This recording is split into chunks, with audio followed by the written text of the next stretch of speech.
नमस्कार, मैं हूं राज ठाकुर आपके साथ। आप देख रहे हैं न्यूज 18 पंजाब हरियाणा हिमाचल। बुलेटिन की शुरुआत कर रहे हैं बड़ी खबर के साथ।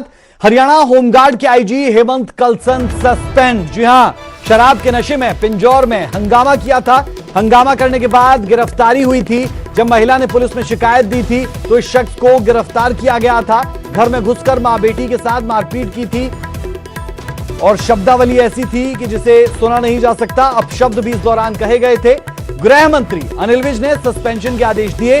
आरोपी आईजी को पहले ही पुलिस की तरफ से गिरफ्तार किया जा चुका है। जैसा जिक्र हमने किया कि पहले महिला की तरफ से जब शिकायत दी गई तो उसके बाद आईजी हेमंत कलसन को गिरफ्तार किया गया था और अब आईजी हेमंत कलसन की गिरफ्तारी के बाद उन्हें सस्पेंड कर दिया गया है। ये बड़ी और अहम खबर। तस्वीरें भी हम आपको उस दिन की दिखा रहे हैं जहां पर पिंजौर में जब ये पूरा का पूरा मामला सामने आया था।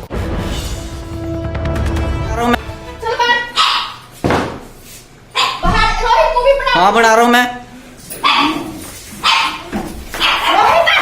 बना रहा हूँ, मूवी बना रहा हूँ मैं। मजीद अंकल किधर गए? कुंडी लगाओ, कुंडी लगाओ, कुंडी लगाओ, कुंडी लगाओ। हाँ,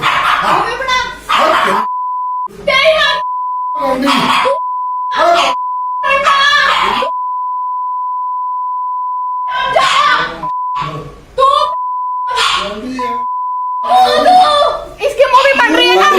बन रही है।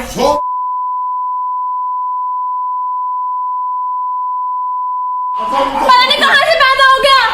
तो ये तस्वीरें भी आपने देखी और तस्वीरों के बाद आपने वो पूरी कार्रवाई भी देखी जब पुलिस की तरफ से पहले गिरफ्तारी हुई और गिरफ्तारी के बाद अब हरियाणा के गृह मंत्री अनिल विज की तरफ से आईजी कलसन को सस्पेंड किया गया है। बहरहाल रुक कर लेते हैं संवाददाता अंकित दुदानी का। अंकित, इस पूरे मामले पर कार्रवाई हुई है और तस्वीरें टीवी स्क्रीन पर दर्शक देख भी पा रहे हैं। जरा माजरा समझाइए कि जिस महिला के घर में ये घुसे थे वो महिला थी कौन और कैसे इस मुहाने पर यह मामला आया कि पहले गिरफ्तारी और अब सस्पेंशन। जी राज, जो महिला है वो वहीं बताया जा रहा है कि उनके ऑफिस में काम करती थी और इसीलिए जो आईजी हेमंत कलसन है वो गए थे वहां और जाकर के मारपीट की गई। जिस तरह से हमने विजुअल्स के अंदर देखा है कि मां के साथ और बेटी के साथ दोनों के साथ धक्का मुक्की हो रही है और उसके बाद से पुलिस में कंप्लेंट हुई थी और कंप्लेंट होने के बाद उनको गिरफ्तार कर लिया गया था। अंबाला जेल के अंदर वो अभी है और उसी के ऊपर एक्शन लेते हुए गृह मंत्री अनिल विज ने अब सस्पेंड कर दिया है आईजी हेमंत कलसन को। और क्योंकि जो भी किसी कर्मचारी को जेल हो जाती है तो उसको तुरंत प्रभाव से सस्पेंड कर दिया जाता है, तो वही एक्शन आज अनिल विज जो है गृह मंत्री हैं उन्होंने लिया है और सस्पेंड कर दिया है उनको। जी बेहद शुक्रिया इस जानकारी के लिए। तो ये तस्वीरें भी आप देख सकते हैं। घर में घुसकर मां बेटी के साथ मारपीट की गई थी, अभद्र शब्दों का इस्तेमाल किया गया था और उसके बाद पुलिस में शिकायत दी गई। पुलिस में शिकायत देने के बाद गिरफ्तारी हुई। गिरफ्तारी के बाद अब सस्पेंशन हुआ है।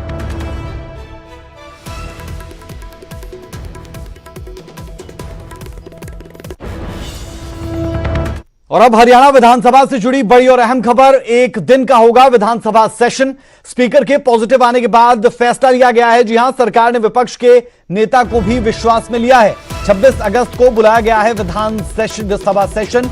आज कोरोना पॉजिटिव पाए गए थे विधानसभा स्पीकर ज्ञानचंद गुप्ता। ज्ञानचंद गुप्ता के कोरोना पॉजिटिव पाए जाने के बाद अब सेशन एक ही दिन का होगा, यह फैसला लिया गया है। यानी सिर्फ 26 तारीख को ही सेशन रहने वाला है। स्पीकर के पॉजिटिव आने के बाद फैसला और कहीं ना कहीं आप कह सकते हैं कि संविधान की मर्यादा के तहत भी ये जरूरी होता है कि सेशन करवाया जाए, तो सेशन करवाया जा रहा है कोरोना के इस भयानक दौर के बीच में। और इस दौर के बीच में आप साफ तौर पर देख सकते हैं कि जब कोरोना काल चल रहा है वहां पर न सिर्फ पंचकुला से विधायक और हरियाणा विधानसभा के स्पीकर ज्ञानचंद गुप्ता पॉजिटिव आए हैं, बल्कि एक और विधायक को भी पॉजिटिव पाया गया। और दरअसल जब विधानसभा सत्र था तो उससे पहले सभी विधायकों के कोरोना टेस्ट हुए, कोविड टेस्ट हुए, जिसमें से ये 2 विधायक कोरोना पॉजिटिव पाए गए, जिनमें से ज्ञानचंद गुप्ता भी एक।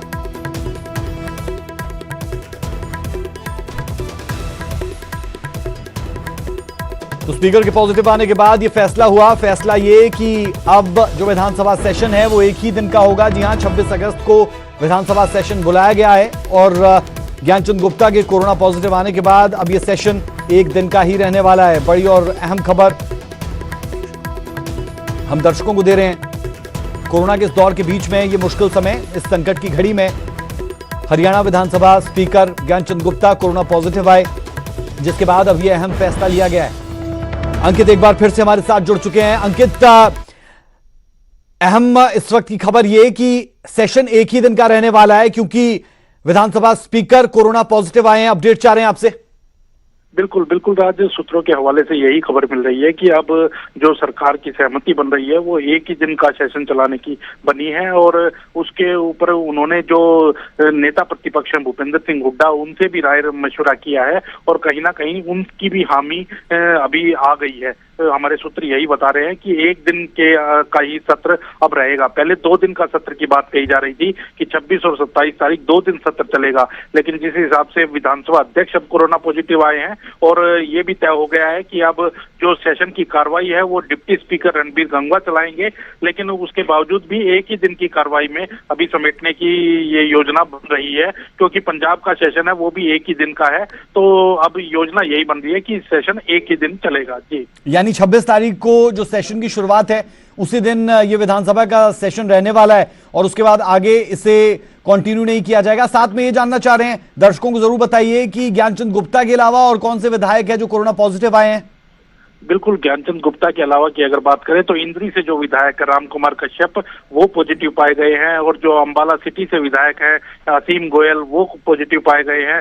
जो महिपाल ढांडा है वो पहले ही पॉजिटिव पाए गए थे। तो कहीं ना कहीं अभी 3-4 विधायकों के पॉजिटिव पाने के बाद एक कहीं ना कहीं हड़कंप जरूर मचा है और कहीं ना कहीं जो अनिल विज का फैसला था वो सही साबित हुआ कि विधानसभा में जाने से पहले सभी विधायकों का, अधिकारियों का, कर्मचारियों का, सबका कोरोना टेस्ट कराया है। और इसी के मद्देनजर क्योंकि अब देखने में ये आया है कि विधानसभा के भी जो 6 कर्मचारी है वो भी पॉजिटिव पाए गए हैं। तो कहीं ना कहीं ये बड़ी बात है अपने आपस में। तो इसीलिए कहीं ना कहीं सबको ध्यान में रखते हुए और सबकी सुरक्षा को ध्यान में रखते हुए एक दिन का सत्र किया जा सकता है।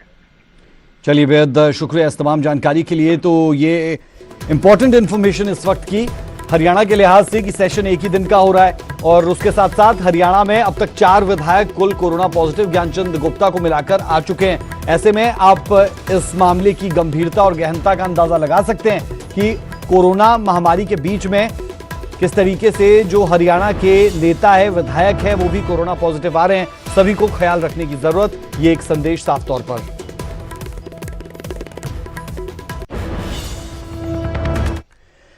अगली खबर का रुख कर रहे हैं। खबर है बगावती चिट्ठी से जुड़ी हुई। बगावती चिट्ठी पर कांग्रेस में घमासान बढ़ता जा रहा है। पूर्व सीएम भूपेंद्र सिंह हुड्डा ने इस मामले पर चुप्पी साध ली है।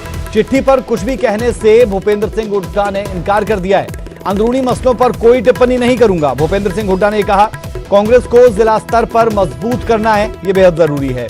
चिट्ठी लिखने वाले 23 नेताओं में भूपेंद्र सिंह हुड्डा भी शामिल है, इसीलिए भूपेंद्र सिंह हुड्डा की अब चुप्पी और ज्यादा अहम हो जाती है। हालांकि अंदरूनी मसलों पर कभी भी कुछ भी कहने से वो बचते रहे, अब की बार भी कुछ वैसा ही कर रहे हैं। लेकिन यहां पर अहम ये कि इस चिट्ठी बम के बाद जब सीडब्ल्यूसी की बैठक हो रही है, उस बैठक अभी भी चल रही है, उस बैठक में बहुत से मसलों पर लाजमी तौर पर चर्चा होगी और चर्चा के साथ साथ ये भी जरूर देखा जाएगा कि आगे कैसे बढ़ा जाए। क्या सोनिया गांधी इस्तीफा आज दे देंगी, क्या ये तय हो जाएगा? क्या राहुल गांधी की ताजपोशी फिर से हो जाएगी या फिर किसी दूसरे शख्स को अध्यक्ष पद की जिम्मेदारी दी जाएगी और क्या वो गांधी परिवार से बाहर का हो सकता है? ये तमाम सवाल जो और बड़े वक्त के साथ होते जा रहे हैं।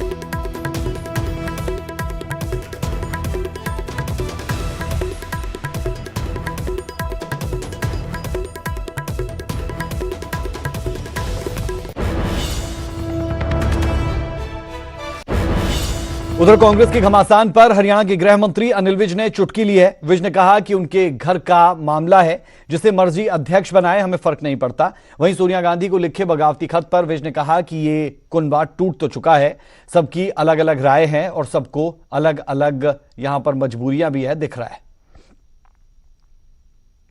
देखिए, अब ये कुनबा टूट तो चुका है, सबकी अलग अलग राय है, परंतु सबकी मजबूरियां भी हैं। उन मजबूरियों के कारण इनको फिर नेहरू गांधी परिवार के छाते के नीचे ही जाना पड़ता है। इसलिए अलग अलग तरीके से ये अपनी बात कहने की कोशिश कर रहे हैं अपने अपने नंबर बनाने की कोशिश कर। और अब खबर हिमाचल प्रदेश से। हिमाचल में जारी 4 दिन का ऑरेंज अलर्ट। मौसम विभाग ने यह अलर्ट जारी किया है। 27 अगस्त तक भारी बारिश की चेतावनी दी गई है। हिमाचल में 30 अगस्त तक मौसम खराब रहेगा। सामान्य से करीब 2 डिग्री तापमान कम हुआ है, लेकिन 4 दिन बेहद अहम है क्योंकि इन 4 दिनों में ज्यादा बारिश होने की पूरी संभावना है। आज 24 तारीख, 25, 26 और 27 तारीख तक ऑरेंज अलर्ट रहने की बात यहां पर की गई है।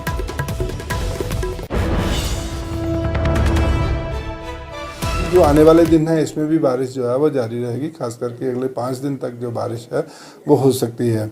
इसके लिए वार्निंग भी इशू की गई है। वार्निंग जो डे 1 के लिए आज के लिए भी है, 24 के लिए, 24, 25, 26, 27 तारीख तक जो है वो वार्निंग इशू की गई है हैवी रेनफॉल की। लेकिन 26 तारीख को जो हैवी के साथ वेरी हैवी रेनफॉल की भी वार्निंग इशू की गई है, जिसमें जो ऑरेंज कलर की जो वार्निंग है वो इशू की गई है।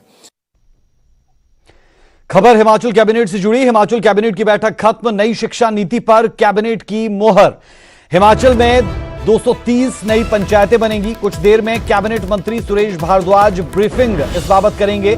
ये खबर हम आपको दे रहे हैं हिमाचल कैबिनेट से जुड़ी हुई। हिमाचल कैबिनेट की बैठक खत्म। नई शिक्षा नीति पर कैबिनेट की मोहर और हिमाचल में 230 नई पंचायतें बनेगी। कुछ देर में कैबिनेट मंत्री सुरेश भारद्वाज ब्रीफिंग भी इस बाबत देंगे। रुक कर रहे हैं शिमला से संवाददाता प्रदीप ठाकुर हमारे साथ जुड़े हैं। प्रदीप, अपडेट क्या है इस पूरी की पूरी बैठक से, क्या कुछ निकला? बिल्कुल राज, देखिए जो बैठक हुई है अभी कुछ देर पहले ही खत्म हुई है और अभी जो है वो ब्रीफिंग शुरू होने वाली है।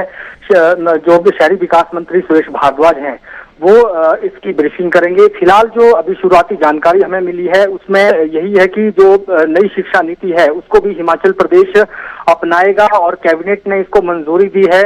इसके लिए जो है शिक्षा मंत्री की अध्यक्षता में एक टास्क फोर्स का गठन किया गया है, जिसमें 27 सदस्य होंगे और सर्व शिक्षा अभियान के राज्य परियोजना निदेशक इसके सदस्य सचिव होंगे। तो अभी कह सकते हैं कि ये एक महत्वपूर्ण निर्णय जो है वो यहाँ पर लिया गया है। और इसी तरह से जो केंद्रीय खाद्य सुरक्षा अधिनियम 2013 है, इसके अंतर्गत गरीबी रेखा से नीचे और जो प्राथमिकता घरों के लाभार्थियों को के चयन को लेकर एक मुश्त छूट देने का फैसला वो किया गया है। और ग्राम पंचायतों को भी अतिरिक्त गरीबी रेखा से नीचे रह रहे परिवारों को जो है प्राथमिकता के आधार पर उनको भी इसमें जो है मदद करने का वो फैसला फिलहाल लिया गया है। हालांकि एक बड़ा फैसला जिसका इंतजार किया जा रहा है वो ये है कि जो एंट्री पास को लेकर, यानी प्रदेश में अगर कोई भी बाहर से व्यक्ति आना चाहता है तो उसे एंट्री पास बनाना जरूरी होता है। उसे ऑनलाइन रजिस्ट्रेशन करने के बाद उसकी वेरिफिकेशन संबंधित जिलाधीश करते हैं। तो वो उसमें क्या कुछ निकलकर सामने आया है, क्योंकि हाल ही में एमएचए ने एक निर्देश सभी राज्यों को दिए हैं कि इस तरह की प्रतिबंध नहीं लागू होने चाहिए और किसी को भी आने जाने की छूट होनी चाहिए, चाहे वो आम आदमी हो या फिर उसके साथ साथ जो वस्तुएं हैं, जो डेली नीड की जो चीजें हैं उनकी आवाजाही में जो प्रतिबंध नहीं लगना चाहिए, उसको लेकर कोई रजिस्ट्रेशन की व्यवस्था नहीं होनी चाहिए। कुछ राज्यों ने और जिलों में इस तरह की व्यवस्था है, तो उसको लेकर भी कैबिनेट में चर्चा होनी थी। अब देखने वाली बात होगी कि अभी उसमें क्या फैसला हुआ है, क्योंकि ब्रीफिंग अभी शुरू होने वाली है। जी राज, बेहद शुक्रिया तमाम जानकारी के लिए। तो कुछ देर में कैबिनेट मंत्री की तरफ से ब्रीफिंग भी इस बाबत दी जाएगी। बहरहाल हिमाचल कैबिनेट की बैठक खत्म।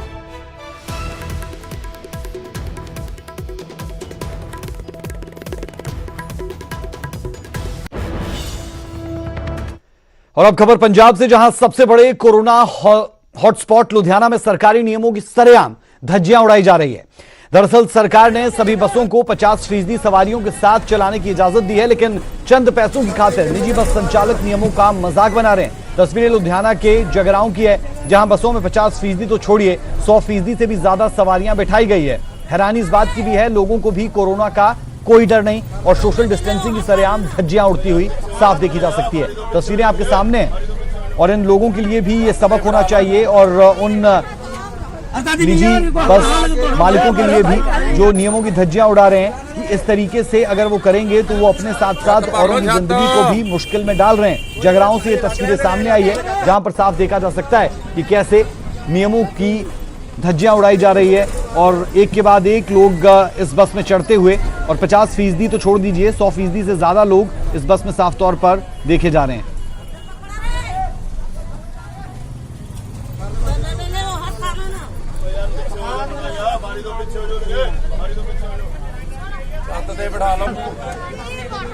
तो तस्वीरें आप देख लीजिए जहां पर सोशल डिस्टेंसिंग नाम की कोई चीज दिखाई नहीं दे रही और साफ ये देखा जा सकता है कि नियम कायदे कानून सिर्फ कागजों तक ही सीमित रहते हुए पंजाब में एक तरफ पंजाब के सीएम लगातार लोगों को इस बात की तरफ ध्यान आकर्षित करते हुए नजर आते हैं और कहते हैं कि लोग संभल जाएं वरना और कड़े नियम किए जाएंगे।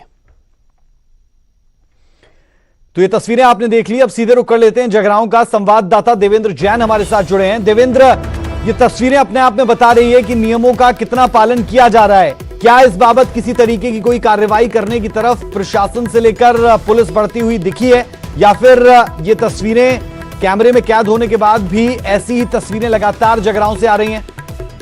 जी राज ठाकुर, ये नियमों की सरेआम धज्जियां उड़ रही हैं जगरांव में।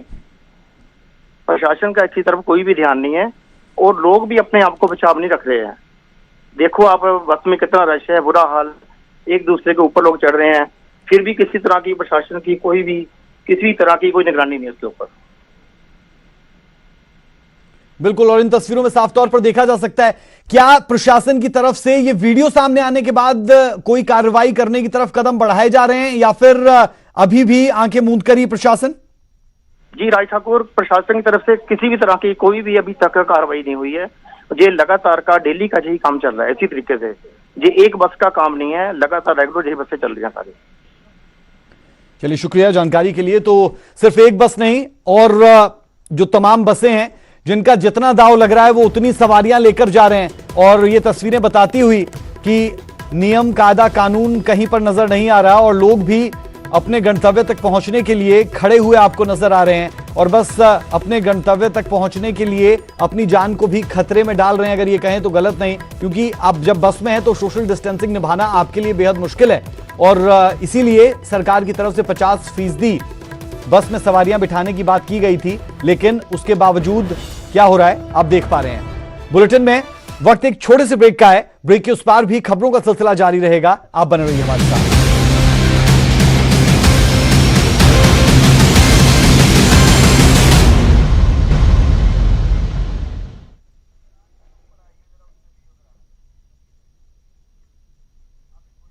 ब्रेक के बाद आपका स्वागत है और अब खबर अंबाला से, जहां चलता फिरता खतरा मंडरा रहा है। कोई नहीं जानता कि यह खतरा उन्हें अपने लपेटे में कब ले लेगा, सिवा उसके जो इस खतरनाक वायरस को लेकर घूम रहा है। दरअसल अंबाला के कोविड सेंटर से एक कोरोना पॉजिटिव मरीज फरार हो गया, वो भी पुलिस की नाक के नीचे से। रिपोर्ट देखिए। पहले हत्या जैसी संगीन वारदातों को दिया अंजाम, अब लोगों के लिए बना बड़ा खतरा। मुश्किल में पड़ी लोगों की जान।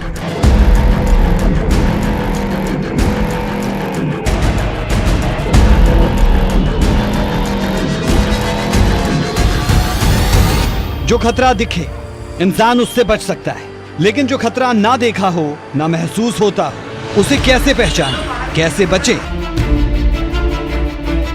कोरोना एक ऐसा ही भयावह सच है जिससे हर कोई वाकिफ है, लेकिन ये नजर नहीं आता। ये खतरा तब और बढ़ जाता है जब कोई कोरोना पॉजिटिव मरीज आपके बीच में हो, आपके पास से गुजरे। अंबाला में भी कुछ ऐसा ही खतरनाक खतरा मंडरा रहा है, लोगों के बीच घूम रहा है। पूरा माजरा आपको तफसील से समझाते हैं। दरअसल अंबाला के कोविड सेंटर से एक कैदी फरार हो गया, पुलिस को चकमा देकर 9-2-11 हो गया। वो जिन एरिया में रह रहे हैं उस बिल्डिंग की चाबी मिशन हॉस्पिटल के चौकीदार के पास ही रहती थी। वो जब भी हमारे मुलाजिम उसको चेक करते थे, उसको चेक करने के बाद वो ताला बंद करके रात को, और चौकीदार के पास ही चाबी रहती थी। तो सुबह ताला खोला तो पता लगा कि भाई लक्की कुमार पीछे की खिड़की तोड़ के फरार हो गया। रोहतक के रहने वाले इस आरोपी को चंडी मंदिर से अंबाला सेंट्रल जेल भेजा गया, लेकिन जेल भेजने से पहले जब इसका कोरोना टेस्ट हुआ तो रिपोर्ट पॉजिटिव निकली। उसके बाद इसे कोविड सेंटर में आइसोलेट किया गया, मगर शातिर अपराधी कोविड सेंटर की खिड़की तोड़कर भाग निकला और पुलिस जब तक कुछ समझती तब तक वो उनकी पहुंच से काफी दूर निकल चुका था। फिलहाल पुलिस आरोपी को पकड़ने के लिए दबिश दे रही है। इनमें जो कार इंचार्ज है उनके बयान पे लक्की कुमार के खिलाफ उचित धाराओं में मुकदमा दर्ज किया है और टीमें गठित की है, उसकी तलाश की। एक तो संगीन मामलों का शातिर अपराधी और ऊपर से कोरोना पॉजिटिव, अपने आप में इस वक्त चलता फिरता खतरा है। ऐसे में सवाल ये कि एक शातिर अपराधी पर पुलिस ने नजर क्यों नहीं रखी? क्यों पुलिस को उस वक्त भी भनक नहीं लगी जब वो कोविड सेंटर की खिड़की तोड़ रहा था? क्या कोविड सेंटर में उसके अलावा और कोई नहीं था? अगर था तो फिर पुलिस को खबर क्यों नहीं की? या फिर ये पुलिस की लापरवाही है? ऐसे कई सवाल हैं जिनका जवाब सिर्फ कानून के रखवाले दे सकते हैं। कृष्णवाली, न्यूज़ 18 अंबाला।